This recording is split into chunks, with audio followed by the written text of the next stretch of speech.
A chuckle out of this story here. This was a thing this week. Kevin Nash has opened up about what he says is the real reason that his scheduled match against CM Punk was canceled in 2011. This was during the WWE version of the Summer of Punk.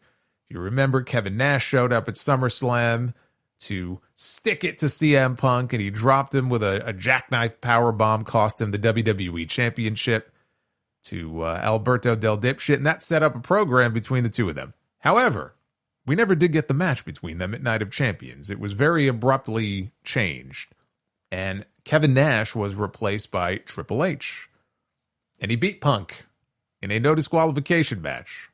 So Nash was on his podcast, Click This, and he revealed a specific off-script comment made by CM Punk during a promo infuriated Triple H so much, because I guess the comment referred to him and Stephanie McMahon, or it referred to Stephanie in some way.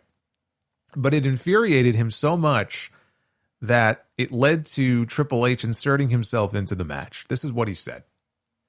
When I was supposed to wrestle CM Punk after I cost him the belt, he said something that pissed off Paul about something with him and Stephanie. And it wasn't on script, and it pissed Paul off. And Paul came back and basically said, "You're not wrestling Punk. I am. I'm beating that motherfucker." He was that hot.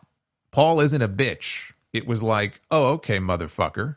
Basically like, "Oh, okay, click rules.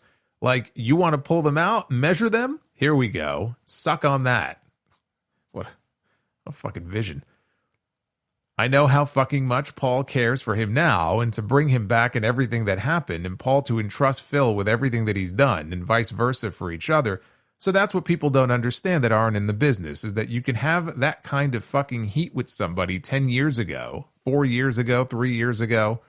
But when you got to make money and make music together, fucking how quickly that dissolves.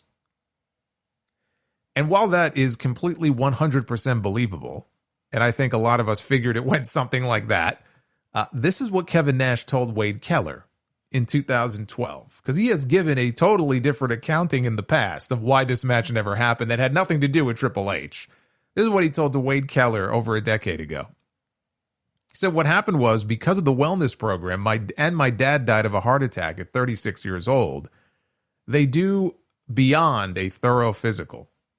Well, my heart and everything else was fine, but I'm on Plavix, and Plavix is a blood platelet agulator. They call it a blood thinner. It's not. It stops your platelets from sticking together so you don't get cardiovascular disease and blockages in your arteries and have a heart attack. It's also for stroke. It's very common to take with a statin drug. If you have anybody in your heredity who died before 50, let alone having a father who died of a massive coronary at 36. So I was on Plavix. So this comes through. When the doctor sees that I'm on Plavix, I can't wrestle. So now I'm supposed to wrestle CM Punk. I can't. They won't medically clear me. Triple H has to take my spot.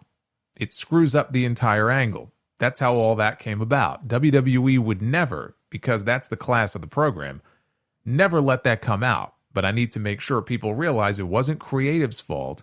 It was that a 52-year-old guy was on Plavix, and I had to go off of it.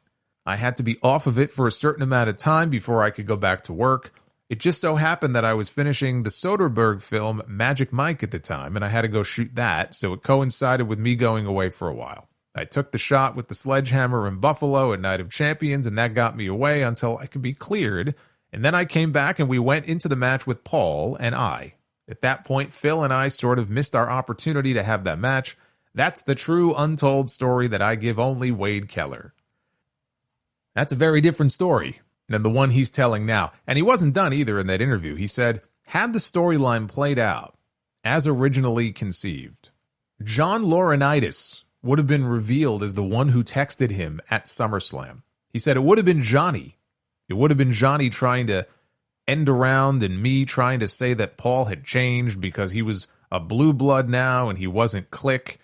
He was in the McMahon threshold. We were going to get a Johnny Ace clique of guys to try to take over control of the company. That's when Vince would have gotten fired, and then we would have been after Paul to try to take control of the company. You know, good storyline. Oh, yeah. Yeah, great storyline, right? The same Johnny Ace who, by the way, slithered out of his hole in the ground this week to announce his first signing in years for Big Time Wrestling next month. Let's not pretend that he wasn't a shit character back then either on TV. So pick whichever story you want to believe. It was Triple H's call or it was the Plaviks. I choose to believe the Triple H story because it is the most Triple H story of all Triple H stories. And it is completely believable that that would have happened exactly the way that he described it because people in wrestling have very fragile egos.